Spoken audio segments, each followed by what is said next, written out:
오늘 말씀의 제목은 전도자 바울의 험난한 길이라는 제목으로 은혜를 나누도록 하겠습니다. 예수님이 가신 길은 희생의 길입니다. 그리고 그분이 가신 길은 고난의 길입니다. 그런데 그분이 가신 길을 뒤따라간 한 사람이 있습니다. 바로 바울입니다. 오늘 바울에 대해 기록된 말씀을 통해서 우리도 어떤 마음의 자세로 따라가야 하며 어떻게 영혼을 사랑해야 하는지에 대해서 함께 은혜를 나누도록 하겠습니다.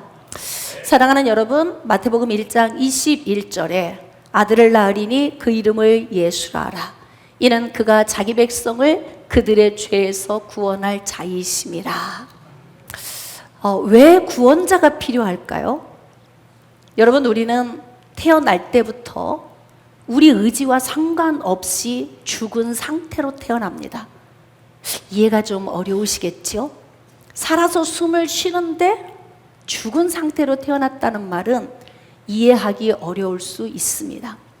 여러분, 우리는 영적인 존재이기 때문에 영이 살아있어야 진짜 산 것입니다.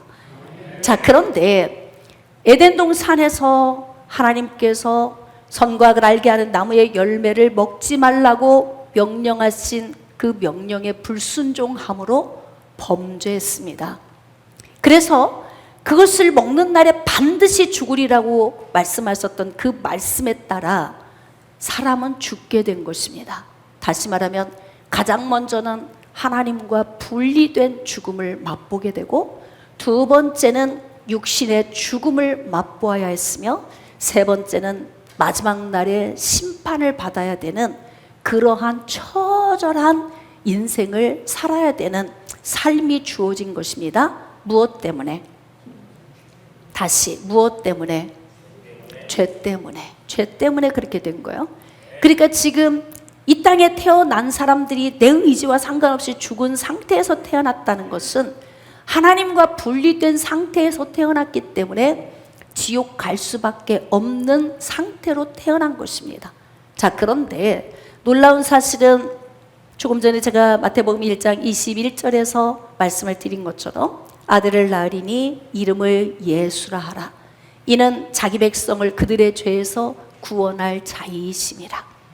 다시 말하면 죄로 말미암아 죽은 인생들을 다시 살려야 하는 그 은혜가 우리 가운데 임하셔야 한다는 거예요. 그래서 하나님께서 예수 그리스도를 예비해 놓으셨고, 동정녀 마리아를 통해서 성령으로 잉태케 하시고 이 땅에 예수님을 2000여 년 전에 보내주신 겁니다. 그래서 예수님이 이 땅에 오신 것은 자기 백성을 그들의 죄에서 구원하시기 위해 오신 거예요.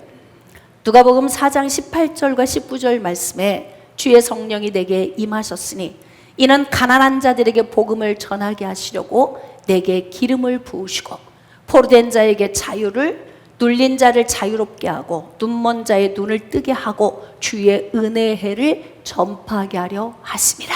할렐루야. 그러므로 이 땅에 있는 포로된 자, 눌린 자, 눈먼 자를 자유롭게 해야 하는 그 사명이 누구에게 주어졌냐면 예수 그리스도 안에서 하나님의 은혜를 받은, 구원받은 저와 여러분입니다. 예수님이 가신 길을 바울이 따라갔습니다. 바울은 어떤 길을 갔을까요? 오늘 바울에 대해 기록된 말씀을 통해서 우리도 그 길을 가기를 각오하고 결단했으면 좋겠습니다.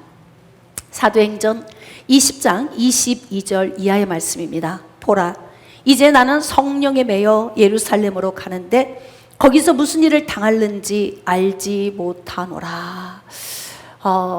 미지의 세계, 앞으로 일어날 일에 대해서 좋은 일이 올 것 같진 않아요. 내가 가는 걸음걸음 가는 곳마다 결박과 환난이 기다리고 있을 것 같은 성령의 감동의 그 은혜 안에 있는 바울의 마음속에 내가 성령에 매여 예루살렘으로 간다, 이렇게 지금 고백하고 있는데요. 이 말씀의 배경은 바울이 1차, 2차, 3차 전도 여행을 마치고 마지막 마무리 되어지는 그 시점쯤에서 에베소 교회 장로들을 초청을 했어요. 그래서 그들이 왔는데 그들에게 마지막 고별 설교를 하고 난 다음 마지막 때 이 말을 한 거예요. 다시 한번 들어볼까요? 보라, 이제 나는 성령에 매여 예루살렘으로 가는데 거기서 무슨 일을 당할는지 알지 못하노라. 좋은 느낌은 아니죠? 거기 가면 막 집이 한 채 준비돼 있을 거야. 뭐 자가용도 한 대 있고 막 먹고 살기 아주 편하게 좋은 것들이 준비되어 있을 거야. 뭐 이런 느낌은 아니에요. 응?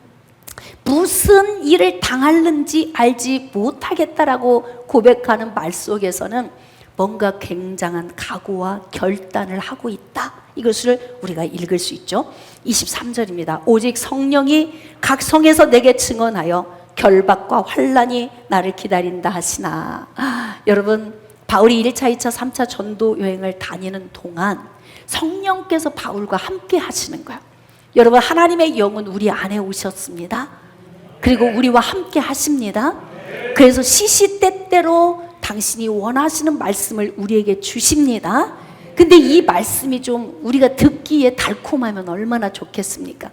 네가 밟는 걸음마다 기름진 땅이 준비되어 있다 라든지, 아니면 네가 밟는 걸음마다 귀인이 준비되어 있고 대기되어 있다, 뭐 이런 말씀이라든지, 그러면 우리가 듣기 얼마나 좋겠습니까? 그런데 지금 바울에게 하나님이 주신 말씀은 네 걸음 앞으로 네가 걸어갈 그 걸음마다 결박과 환난이 기다리고 있다.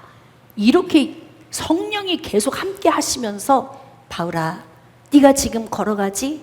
네 한 걸음 앞에는 결박과 환난이 기다리고 있다. 그러더니 조금 있다 또 걸어갔더니 조금 더 걸어봐. 네 앞에 결박과 환난이 또 기다리고 있어. 계속 이 말씀을 주시는 거예요. 바울은 예수님이 가신 길을 따라간 사람이에요. 예수님이 가신 길은 결박과 환난의 길이었어요. 예수님이 왜 고난의 길을 가셨어야 됐을까요? 왜 십자가를 지셔야 됐어요? 왜 피를 흘리셔야 됐습니까? 바로 자기 백성을 그들의 죄에서 구원하시기 위해서. 할렐루야. 죄에서 자유케 하는 것은 오직 죄가 없으신 여자의 후손이신 성령으로 잉태되신 예수 그리스도의 피밖에 없다는 거예요. 짐승의 피로도 우리의 죄를 사할 수 없어요.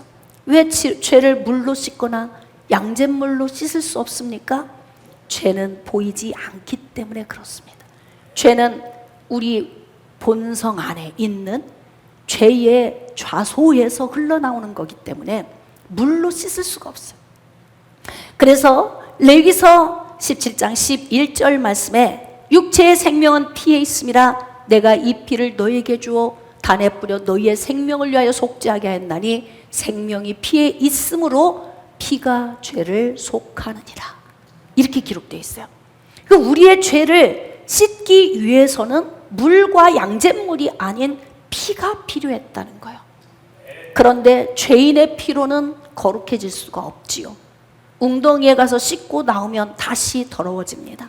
그런 것처럼 죄인의 피로는 죄인을 씻을 수가 없어 의로운 피가 필요했던 거예요. 그래서 남자의 씨가 아닌 여자의 후손으로 동정녀 마리아를 통해서 예수 그리스도를 이 땅에 보내주셨습니다. 유일하게 육신을 입고 태어난 예수 그리스도는 인간으로 오셨지만 곧 하나님이시라는 거예요. 그렇기 때문에 예수 그리스도가 고난의 길을 가셨고 십자가에 지시고 흘리신 그 피가 믿는 자들의 죄를 씻어주신다는 거예요. 죄를 씻음받지 않으면 어떻습니까? 이 땅에서 잘 먹고 잘 입고 잘 마시고 잘 살다 가면 끝이지. 그러면 얼마나 좋겠습니까? 이 땅에서의 삶이 끝이라면 우리가 지금 여기 와 있는 것도 의미가 없는 거예요. 그러나 우리 인생은 돌아갈 고향이 있어요. 여기가 종착역이 아닙니다. 할렐루야. 우리가 돌아갈 종착역이 있는데 그곳은 바로 에덴입니다. 다시 우리는 그곳으로 가야 돼. 그곳이 바로 천국입니다. 할렐루야. 그런데 죄의 문제를 해결받지 않고는 다시 내가 온 고향으로 갈 수가 없어. 그렇기 때문에 예수 그리스도를 믿는 그 믿음으로 말미암아 우리가 정결함을 얻고 영생을 얻는 자리로 나아가게 되는 거예요. 그런데 죄인인 우리가 예수 그리스도를 믿고 믿음 안에서 구원을 받게 하기 위해서 예수님이 걸어가신 거예요. 어떻게 걸어가셨어요? 한 걸음 또 한 걸음, 그 발길을 옮겨 가셨던 예수님이 골고다로 올라가시면서 피를 흘리시기 위해서 가신 그 길을 지금은 또 누가 걸어가냐면 바울이 또 걸어가고 있는 거예요. 무거운 발길을 옮기고 있어요. 사람들은 외칩니다. 예수 그리스도를 십자가에 못 박으라고. 그런데 예수님이 가신 그 길을 바울이 다시 갑니다. 예수님이 영으로 오셔서 바울에게 말씀을 주십니다. 바울아, 네가 한 걸음 한 걸음 걷는 그 걸음마다 네 앞에는 결박과 환난이 기다리고 있어. 무엇 때문에 결박과 환난의 길을 가야 되는 것입니까? 바로 영혼 구원을 위한 거예요. 내 힘으로 갈 수 있습니까? 없습니다. 무슨 관계가 있다고. 저 영혼이 죄 가운데 살다가 지옥에 빠지는 것을 보는 게 내가 왜 괴로운 거예요? 내 마음이 왜 아픈 거예요? 내 마음이 아니라 예수님의 마음인 거예요. 성령의 사람은 나의 생각으로 사는 것이 아니라 성령의 생각으로 사는 것입니다. 그러므로 결박과 환난이 앞에 기다리고 있는데 바울이 한 걸음 또 한 걸음 무거운 발길 옮길 때 저들 모두 큰 소리로 조롱하며 뒤따랐네. 사람들은 조롱하죠. 결박과 환난이 기다리는 그 걸음을 걷고 있는 바울도 조롱받고 예수님도 조롱을 받았어요. 그런데 바울이 걸어가는 그 길을 바울이 걷는 것이 아니라 여기 말씀에 보니까 성령에 매여서 간다. 여러분이 오늘 바울의 마음으로 이곳에 오셨다면 그건 여러분의 마음이 아닙니다. 여러분은 성령에 매여 온 것입니다. 깨달아지시면 아멘.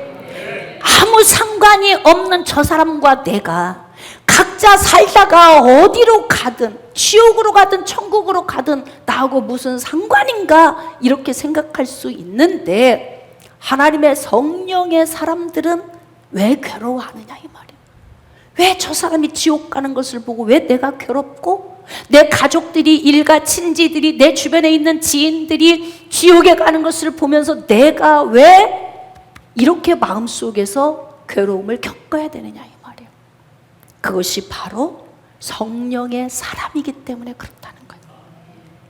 지금 네 앞에 결박과 환난이 기다리고 있다 그러는데 바울은 뭐라고 이야기합니까? 자, 24절 굉장히 중요한 말씀인데요. 한 목소리로 우리 크게 한번 합독하십시다. 24절 시작. 내가 달려갈 길과 주 예수께 받은 사명 곧 하나님의 은혜의 복음을 증언하는 일을 마치려 하면은 나의 생명조차 조금도 귀한 것으로 여기지 아니하노라. 무슨 관계가 있어서? 지금 예루살렘에 가면 결박과 환난이 기다린다고 하는데 옥에 들어가야 하고 매를 맞아야 하고 비난을 받아야 하는 이러한 문제가 앞에 있는데 지금 바울은 뭐라고 고백하고 있냐면 내가 달려갈 길과 주 예수께 받은 사명. 할렐루야. 저와 여러분이 받은 사명이 무엇입니까? 죽은 영혼을 살리는 거예요. 우리가 먼저 구원받은 이유는 무엇입니까? 우리 뒤에 따라오는 구원받지 못한 영혼들을 품으라고 먼저 구원해 주신 거예요. 그러므로 바울이 자기에게 맡겨진 사명, 그 사명을 감당하기 위해서 하나님의 복음을 증언하는 일을 마치려 하면은 나의 생명조차 조금도 귀한 것으로 여기지 아니하노라. 이게 진짜 그리스도인입니다.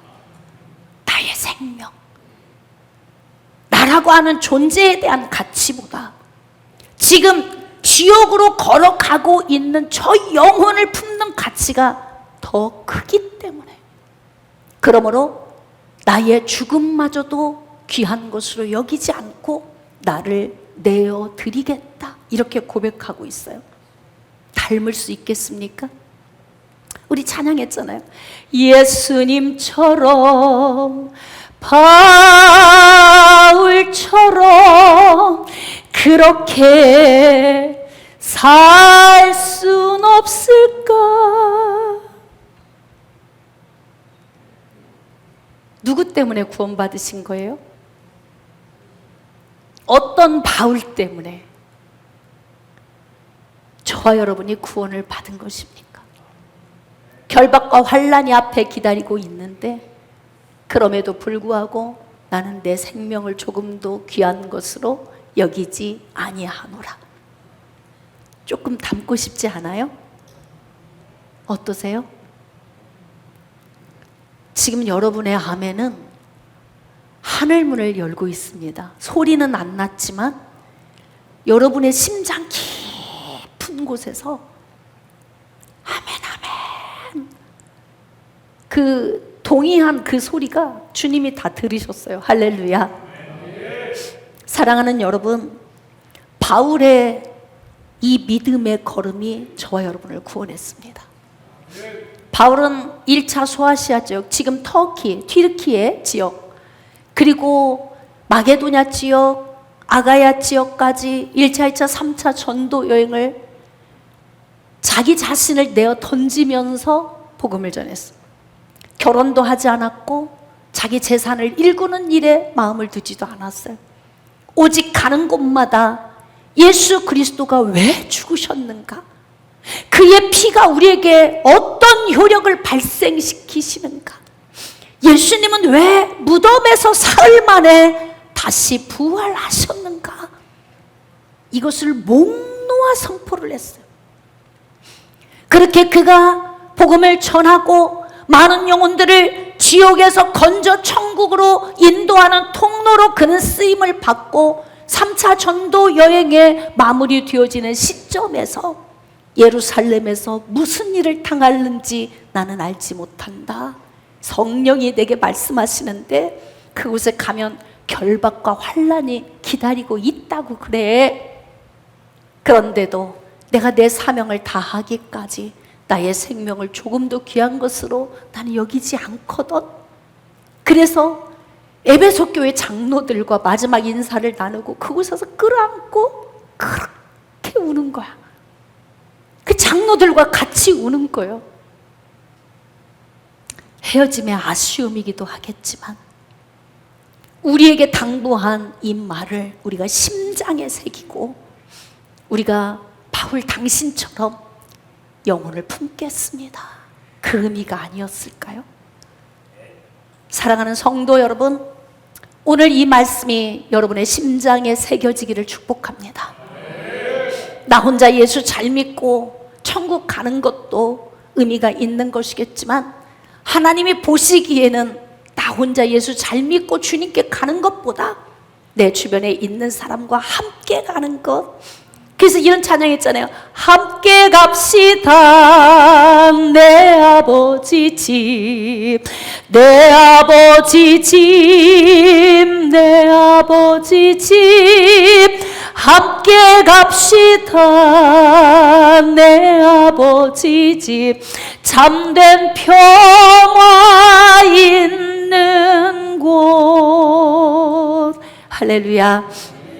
함께 갑시다. 영혼을 품읍시다. 나 혼자만 가는 것이 아니라 내 주변에 있는 가족들, 일가, 친지, 친구들, 내 주변에 있는 아는 모든 지인들을 품고 함께 가시기를 축복합니다. 그래서 예루살렘으로 갔잖아요. 갔더니 발길 닿는 곳마다 결박과 환난이 기다리고 있어. 유대인들이 얼마나 바울을 공격하는지, 모세를 배반했다고, 그동안 유대 율법주의자로 살았을 때는 바울이 할례도 받았고 율법에 얼마나 열심이었는지, 그는 최고의 율법주의자였는데 갑자기 찾아오신 예수님 만나고 나서 완전히 인생이 유턴이 되어버린 거예요. 그 모습을 보는 유대인들이 괴로워서 견딜 수가 없어. 그래서 어떻게 해서든지 바울을 죽이려고 하는 거예요. 죽음 각오하고 왔잖아요. 죽음이 두려울까요? 바울에게 죽음이 두려울까요? 각오하고 왔으니 두렵지 않습니다. 각오하면 두렵지 않습니다. 할렐루야! 각오가 되는 여러분 되어지기를 축복합니다. 자, 그래서 예루살렘에서 가서 또 예수 그리스도가 왜 죽으셔야 됐는지, 그의 피가 왜 우리를 씻어 주시는지, 그가 왜 3일 만에 다시 부활하셨는지 발걸음 닿는 곳마다 가서 예수 그리스도의 죽으심과 부활을 피를 토하듯이 증거하는 거예요. 여러분, 구원은 어떻게 받을까요? 교회 가면 뭐 헌금하라고 하니까 뭐 교회 가기 싫어. 그건 밖에서 하는 이야기예요. 교회 안으로 들어오시면 한결같이 이렇게 좋은 곳이었는데, 응? 그냥 세상 사람들은 교회 가면 헌금하라고 한다, 뭐 하라고 한다, 뭐 이래서 자꾸 못 가게 하는데, 교회는 그런 곳이 아니에요, 여러분. 교회는 영혼을 구원하는 곳이에요. 할렐루야. 구원은 어떻게 받습니까? 믿음으로 받습니다. 그 믿음의 요소는 무엇입니까? 로마서 10장 9절로 10절에 기록되어진 것처럼 하나님께서 그를 죽은 자 가운데에서 다시 살리신 것을 내 마음에 믿으면 구원을 받으리니, 예수 그리스도가 피를 흘리며 죽으신 것과 부활하신 것을 믿는 것, 여러분 얼마나 쉽습니까? 그러니까 이렇게 쉬운 구원을 받지 못하고 지옥으로 떨어진다, 얼마나 불쌍한 인생입니까? 투자할 것도 없어요. 예수님이 돈을 통해 구원하신다고 한 것도 아니에요. 너의 지위와 명예, 너의 아름다움, 네가 가지고 있는 스펙으로 구원받는다고 하지 않으셨어요. 구원은 예수님을 믿는 믿음이면 된다고 하셨습니다. 그러므로 우리가 구원의 자리로 나아갔으면 좋겠습니다. 복음을 전하는 곳마다 죽음이 도사리고 있어요. 자, 그런데 하나님께서 예루살렘에서 복음을 전하는 바울에게 또 말씀을 주십니다. 사도행전 23장 11절 이하예요. 그날 밤에 주께서 바울 곁에 서서 이르시되 담대하라. 내가 예루살렘에서 나의 일을 증언한 것 같이 로마에서도 증언하여야 하리라. 아우, 여기서 끝인 줄 알았는데 이 고난이, 결박과 환난이 예루살렘에서 끝인 줄 알았는데 하나님이 바울 안에 오셔서 계속 말씀을 주시는데, 네 걸음걸음 결박과 환난이 기다린다? 근데 여기서가 끝이 아니야. 로마까지 가야 돼. 로마까지 가야 돼. 아멘입니까? 어디라도 하나님이 가라면 가야 돼요. 사명은 내가 원하는 날이 끝이 아니에요. 사명은 하나님이 할 때 끝나는 거예요. 그러니까 예루살렘에서 끝내고 싶었을 수도 있겠지만 바울은 성령에 매여 있기 때문에 하나님께서 여기가 끝이 아니다. 네 걸음걸음 결박과 환난이 기다리고 있는데 말이지, 바울아, 로마까지 가야 돼. 이렇게 말씀을 주시는 거예요. 아멘 하실 수 있겠습니까? 어디라도 가실 수 있겠어요? 대전이라도? 아니면 울산이라도? 어디라도 가실 수 있겠습니까? 영혼 구원을 위해서는? 오늘 영혼 구원을 위해 먼 길 달려오신 여러분들을 사랑하고 축복합니다. 오늘 성령께서 우리 가운데 함께 하시고 구원받을 자에게 구원의 은혜로, 변화되어져야 될 자들에게 변화의 은혜로, 치료받아야 할 자들에게 치료의 은혜로 임하고 계심을 믿습니다. 믿으시면 두 손 들고 아멘. 그렇습니다. 성령께서는 지금 우리 가운데서 운행하시며 역사하고 계십니다. 날이 새매 유대인들이 당을 지어 맹세하되 바울을 죽이기 전에는 먹지도 아니하고 마시지도 아니하겠다. 이렇게 복음 전하는 자를 죽이려고 혈안이 되어져 있는 유대인들이 있어요. 왜 죽임당해야 돼? 뭐가 문제인데? 그 사람들에게 무슨 피해를 입혔는데요? 아무 문제도 아닌데 왜 바울을 죽이려고 할까요? 여러분, 에베소서 6장 12절 이하의 말씀에 우리의 씨름은 혈과 육을 상대하는 것이 아니요 통치자들과 권세들과 어둠의 세상 주관자들과 하늘에 있는 악의 영들을 상대함이라. 바로 바울을 공격하는 것은 하나님의 나라를 공격하는 거예요. 어둠이 못 견뎌 하는 거지. 하나님의 나라가 확장되어지는 것을. 그래서 바울 죽이면 복음이 전파가 안 되겠죠. 바울은 이방인에게 복음을 전하는 사도로 택함받은 자예요. 그러니 바울 한 사람 죽이면 복음이 단절돼요. 우리 한 사람 죽이고 없애버리면 복음이 단절되어져. 그러니까 어둠은 끊임없이 우리를 공격해 오는 거예요. 마귀가 계속 우리를 공격하면서 우리에게 하나님에게서 멀어질 수밖에 없는 요인의 생각들을, 바이러스를 계속 넣어주는 거예요. 자, 면역력이 뛰어난 사람은 바이러스가 들어와서 지가 죽어. 근데 면역력이 없는 사람은 바이러스가 들어와서 그 사람을 죽여. 영적 면역력이 약한 사람은 바이러스가 들어왔을 때 지는 거예요. 근데 영적 면역력이 강한 사람은 이기고 오늘 나온 거예요. 할렐루야. 예배 가운데 나오신 여러분들을 축복합니다. 그러므로 사랑하는 여러분, 지금 바울을 죽이기 위해서 계속 혈안이 되어져 있는 이 문제를 단순히 저 사람들이 나를 박해한다 이렇게 생각하는 것이 아니라 치열한 영적 전쟁을 치르고 있구나, 이렇게 해석을 해야 맞습니다. 대제사장들과 장로들에게 가서 말하되 우리가 바울을 죽이기 전에는 아무것도 먹지 않기로 굳게 맹세했다, 이렇게 이야기를 해요. 도대체 무엇 때문에 이런 열심이 생긴 거예요? 바꿔서 생각해 볼까요? 바울은 왜 죽음을 각오하면서도 그 열심이 불타는 거예요? 성령으로부터 온 생각이기 때문에 그래요. 지금 유대인들은 왜 그렇게 바울을 죽이기 위해 불이 타는 거예요? 마귀로부터 온 것이기 때문에 그렇습니다. 이것이 바로 영적 싸움입니다. 자, 그런데 바울이 하나님께서 로마도 가야 된다라고 말씀을 주신 그 말씀을 머릿속으로 생각하고 기억하고 있다가 어떤 사건과 상황을 만났을 때, 그렇지, 내 사역의 끝은 여기가 아니고 로마야. 로마까지 가야 돼. 그래서 로마까지 가기 위해서 기회와 때를 본 거예요. 그런데 자꾸 유대인들이 고발하니까 바울이 어떻게 했냐면 가이사에게 상소를 하게 돼. 로마에 있는 황제에게 상소를 하게 됩니다. 그래서 그곳으로 의도적으로 가기 위해서 상소로 한 그것이 계기가 되어서 바울이 가이사에게 가게 돼요.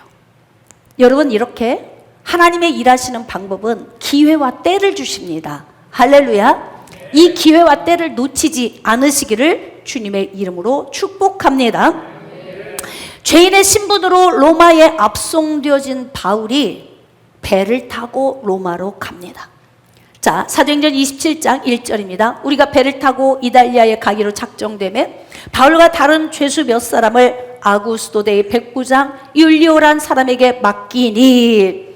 자, 이제 배를 타고 가는 거예요. 백부장 율리오에게 맡겨진 사람은 276명의 죄수와 선장과 선주가 있고 백부장 자신이 같이 그곳에 탄 거예요. 그래서 지금 이제 로마를 향해서 가는데 시기와 때가 별로 좋지 않아요. 자, 그래서 맞바람을 피해서 구부로 해안을 의지하고 가는데 풍세가 더 허락하지 않고 악화가 돼서 간신히 연안을 지나 미항이라는 곳에 도착을 했습니다. 자, 이때 바울이 제안을 합니다. 9절입니다. 여러 날이 걸려 금식하는 절기가 이미 지났으므로 항해하기가 위태한지라 바울이 그들을 권하여 말하되 여러분이여, 내가 보니 이번 항해가 화물과 배뿐만 아니라 우리 생명에도 타격과 많은 손해를 끼치리라 하되. 이 말은 바울이 성령의 사람이기 때문에 성령이 주시는 감동으로 한 이야기예요. 그러니까 성령께서 주시는 말씀이 우선순위에 서 있어야 돼. 우리가 인생을 살아갈 때 상식적으로 생각할 수 있는 것도 있어요. 그렇죠? 상식적으로 우리가 생각할 수도 있어요. 그 상식적으로 볼 때는 이게 맞지 어떻게 그게 맞아 이럴 수 있다고요. 상식적으로는 선장과 선주가 배에 같이 탔고 선장과 선주가 경력이 30-40년의 경력에다가 지중해 연안의 모든 것들을 다 꿰뚫고 있는데 선장과 선주는 괜찮다, 가도 된다 이렇게 이야기를 하니까 이 부분이 그 지금 죄수를 이끌고 가는 백부장 율리오 입장에서는 어느 말을 들어야 옳은 거야. 근데 생각해 보세요. 상식적으로는 누가 맞아? 선장과 선수, 경험 있는 사람, 베테랑, 프로의 말을 듣는 게 맞지요. 그런데 지금 하나님의 감동에 의해서 선포한 바울의 말을 들어야 함에도 불구하고 이 말이 무시돼 버려. 그리고 상식을 따라가는 거예요. 어때요? 고생 올 것 같아요? 추측됩니까? 여러분이 하나님이 주신 감동을 뒤로하고 내 생각으로 갈 때 파선당할 게 직감이 옵니까? 어떻습니까? 여러분, 성령의 사람은 성령의 감동이 있어요. 아무리 상식적이어도 우리 마음 안에서 감동이 이건 아닌 것 같아 그러면 안 가야 되는 거라고. 그런데 중요한 건 겨울 시기가 다가왔고 월동을 해야 되는 상황. 지금 지중해는 얼음이 얼어가고 있고 지금 출발하면 모든 것이 악조건이에요. 그런데도 선장과 선주가 괜찮아, 우린 능숙해, 능수능란하기 때문에 충분히 갈 수 있어.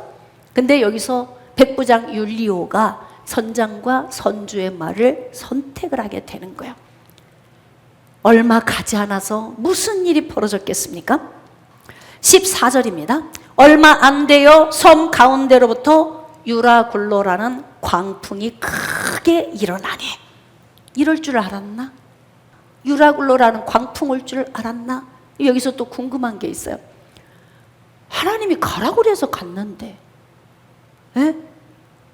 그리고 사명 감당하러 가는 길인데 거긴 또 기도하는 사람, 성령의 사람 바울이 타고 있는데 어째 이런 일이 있을 수 있대요? 나는 이런 하나님을 믿을 수가 없어요. 이런 사람 한 5명 또 나와. 이런 문제 오면. 사랑하는 여러분, 성령이 하라는 대로만 하면 문제가 없는데 사람의 생각으로 선택하고 가니까 문제가 당연히 오지. 고생 안 해도 될 생고생을 하게 되는 거예요. 그러므로 선장과 선주의 말을 들었던 백부장 율리오의 선택에 착오가 있었던 거지. 바울의 말은 뒤로 하고 하나님의 성령의 음성은 뒤로 하고 잠시 쉬었다 갔으면 편안한 항해를 하면서 로마까지 갔을 텐데 아주 인간적인 상식의 말을 쫓아가다가 안 해도 될 생고생을 엄청 하게 된 거예요. 유라굴로라는 광풍이 막 대작을 했습니다. 배는 흔들립니다. 막 살 소망은 없습니다. 해도 별도 보이지 않습니다. 너무 착잡합니다. 밤이면 칠흑 같습니다. 그 두려움과 공포의 마음, 시간을 막 하루 이틀 보냅니다. 이때 바울이 어떤 마음이었겠어요? 성령의 감동 안에 있어야 평안하구나. 그러나 하나님은 나를 붙드실 거야. 왜? 나의 의지로 로마를 가는 것이 아니라 영혼 구원하려고 로마로 가는 것이기 때문에 하나님이 우리를 반드시 붙들어 주실 거야. 이런 믿음이 있었을 거예요. 그런데 하나님이 그냥 계시지 않았어요. 어떻게 했느냐? 그렇게 풍랑 일어서 배에서 지금 살 소망이 없이 흔들리고 막 배가 파손되고 있는데요, 하나님의 성령이 바울에게 말씀을 주시는 거예요. 기가 막히지 않아요? 심장 뛰네. 자, 사도행전 27장 21절. 여러 사람이 오래 먹지 못하였으며 바울이 가운데 서서 말하되 여러분이여 내 말을 듣고 글에 대해서 떠나지 아니하여 이 타격과 손상을 면하였더라면 좋을 뻔하였느니라. 예수 안에 살면서 주님이 주신 음성을 듣고 순종하는 훈련을 하세요. 상식에 벗어났고 우리가 생각할 때의 기본 모든 원리에 맞지 않아도 하나님이 주시는 말씀을 쫓아가면은 이렇게 잃어버리지 않습니다. 인생 허비하지 않습니다. 물질 달아나지 않습니다. 건강 지켜집니다. 그런데 지금 뭐 이제 지나갔잖아요. 아, 이런 고생 안 해도 될 뻔했잖아. 뭐 이건 이제 다 지나간 이야기야. 그래도 한마디는 해야겠다 싶으니까 얘기를 한 거잖아요. 자, 22절. 내가 너희를 권하노니 이제는 안심하라. 너희 중 아무도 생명에는 아무런 손상이 없겠고 오직 배뿐이리라. 하나님의 음성을 주셨는데 너희들 하나도 안 죽어. 걱정하지 마. 이렇게 음성을 받은 거예요. 내가 속한 받고 내가 섬기는 하나님의 사자가 어젯밤에 내 곁에 서서 말하되, 할렐루야. 그래서 결박과 환난이 기다려도 가는 거예요. 왜? 혼자 가는 것이 아니고 성령이 함께 하시니까. 바울이 걸어가는 그 걸음 가운데 함께 하시니까. 오늘 여러분이 혼자 걸어오신 것 같습니까? 성령이 함께 걸어오셨습니다. 우리 혼자가 아니에요. 우리가 가는 길에 성령이 동행하십니다. 자, 그러면서 성령이 뭐라고 말씀하시냐면, 바울아, 두려워하지 말라. 네가 가이사 앞에 서야 하겠고 또 하나님께서 너와 함께 항해하는 자를 다 내게 주셨다 하셨으니. 다시 말하면 다 죽이고 바울 혼자 살면 뭔 의미가 있겠어요? 생각해 보세요. 지금 영혼 구원하러 가는데 가장 가깝게 있는 275명 이들을 지금 구원해야 하는 것이 가장 급선무인데, 그래서 하나님의 하시는 일을 보게 하고 이들에게 복음을 전하고 이들이 영생의 자리로 나아갈 수 있도록 해야 되는데, 하나님이 이들을 바다에 다 빠뜨리고 바울 하나 건지면 뭔 의미가 있겠어요? 영혼 구원하러 가는데. 그러니까 하나님이 뭐라고 하시냐면, 바울 너에게 이 사람 다 붙여줬다. 네 안에 네 품에 있는 사람이다. 여러분, 바울 품에 있는 사람은 바울이 다 책임져야 되는 거예요. 안전도 책임져야 되고 영혼 구원도 책임져야 하고 모든 것을 책임져야 되는 거야. 로마에 도착하기까지 이 죄수들에게 얼마나 피를 토하듯이 복음을 전했겠어요. 생각해 보세요, 여러분. 그 긴 날, 지중해를 떠나 로마까지 항해하는 그 긴 시간에 얼마나 예수 그리스도의 복음을 전했겠습니까? 그러니까 하나님께서는 이들에게도 기회를 주신 거예요. 자, 그리고 목적은 뭐냐? 가이사 앞에 서라. 바울이 로마의 복음을 전해서요, 로마가 기독교 국가가 된 거예요. 깨달아지시면 아멘. 이렇게 하나님의 일하심이 놀랍습니다. 여러분, 바울이 그렇게 고생하면서 복음을 전했기 때문에 결박과 환난이 기다리고 있지만 자기 생명을 조금도 귀한 것으로 여기지 않고 나아갔기 때문에 저와 여러분이 구원받은 거예요. 오늘 바울처럼 결박과 환난이 기다리고 있지만 우리의 걸음을 떼서 영혼 구원의 자리로 나아간다면, 그렇다면 하나님께서 그들의 영혼을 구원하실 겁니다. 감동 주실 겁니다. 사랑하는 여러분, 예수님이 가신 길을 바울이 따라갔고 바울이 간 길을 우리가 따라가야 합니다. 우리가 따라가야 합니다. 따라가길 원하시면 아멘.